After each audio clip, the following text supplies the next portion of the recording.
In my Resident Evil 2 review, I mentioned that my favorite classic Resident Evil game was Resident Evil 3. Well, Capcom has decided to deign its fans with a remake of the third game released in the franchise, and the reception has been middling.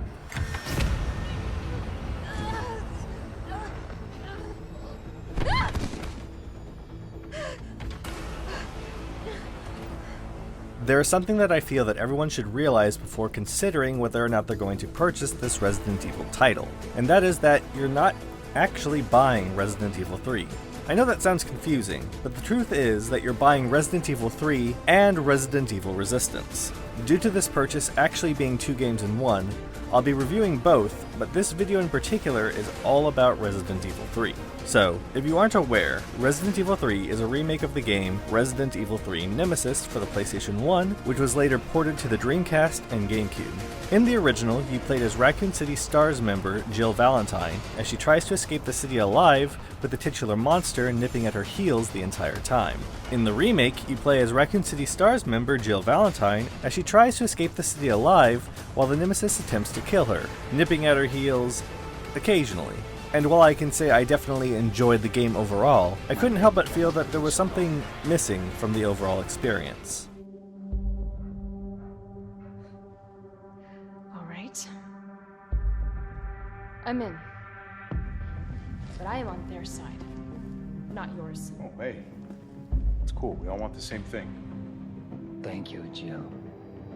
If you haven't played the Resident Evil 2 remake, it and this game are third-person survival horror titles with a bit of puzzle solving to cut through the tension on occasion. If you have played Resident Evil 2, then let me go through how this title differs from its predecessor. First off is that Jill has a unique ability that neither Claire or Leon had in Resident Evil 2, and that is the ability to dodge attacks. When a zombie, or whatever creepy crawlies that infest Raccoon City are about to hit Jill, dodging at the last minute will allow Jill to completely avoid damage, and if you hold the dodge button down, it will allow her to enter a brief amount of slowdown time where her shots will do more damage to the enemy that she is facing. Carlos, who is given a much bigger role in this version of Resident Evil 3, also has his own unique variation of this, but instead of dodging, he completely lays the enemy out. The increased focus on Carlos and his wavy hair and his...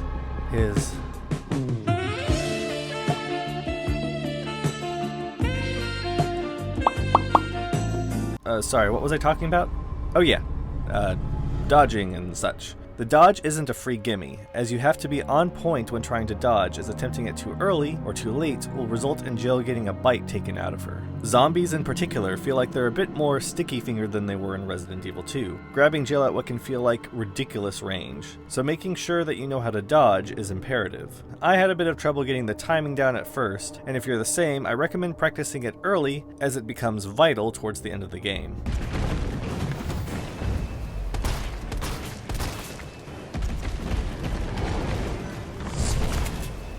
Resident Evil 3 doesn't focus on puzzle solving as much as Resident Evil 2 does, going in more of an action-oriented approach. This isn't too surprising as the original Resident Evil 3 was more action-oriented than the original Resident Evil 2, but it feels like the intention was to almost completely remove puzzles from the game. I'd say it definitely alters the flow of the game in a way, but whether or not that's a bad thing is going to be entirely based off of your point of view.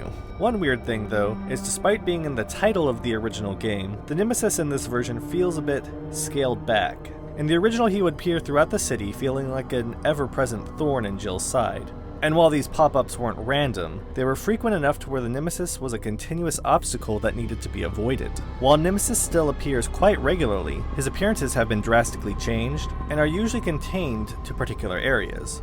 When he does make his appearance, he can be a massive pain, being able to do plenty of damage extremely quickly if you aren't able to dodge his attacks or knock him down. This is done to make him feel more dangerous than Mr. X in Resident Evil 2, but since Nemesis doesn't appear all that often, he doesn't feel as iconic as he did in the original title.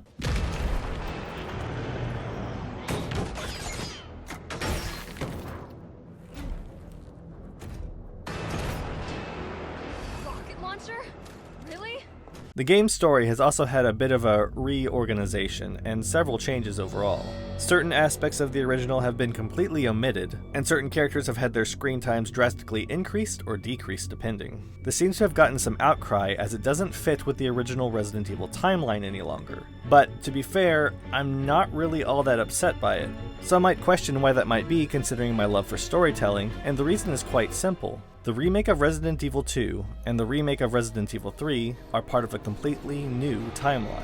I'm not going to go into this more than I already have, at least not here, but the new Resident Evil games are something of a reboot for the series, and creates new possibilities for the future. While I can somewhat understand while some might not like the changes, with some areas from the original title being completely removed from the game, I have to disagree with those who criticize the game's length. For me personally, I feel that Resident Evil titles are at their best when they're not overly padded out.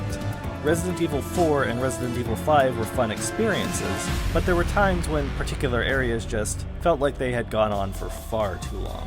With that being said, the lack of additional content for the game is disappointing, as there's only one additional costume for Jill, and some in-game items that you can obtain making future playthroughs easier. While the original title wasn't exactly brimming with extra modes, it certainly had more than this, making the Resident Evil remake feel somewhat devoid of content by comparison. Despite enjoying the game, and not necessarily hating the new timeline, I feel that the game released on its own isn't worth its full price tag.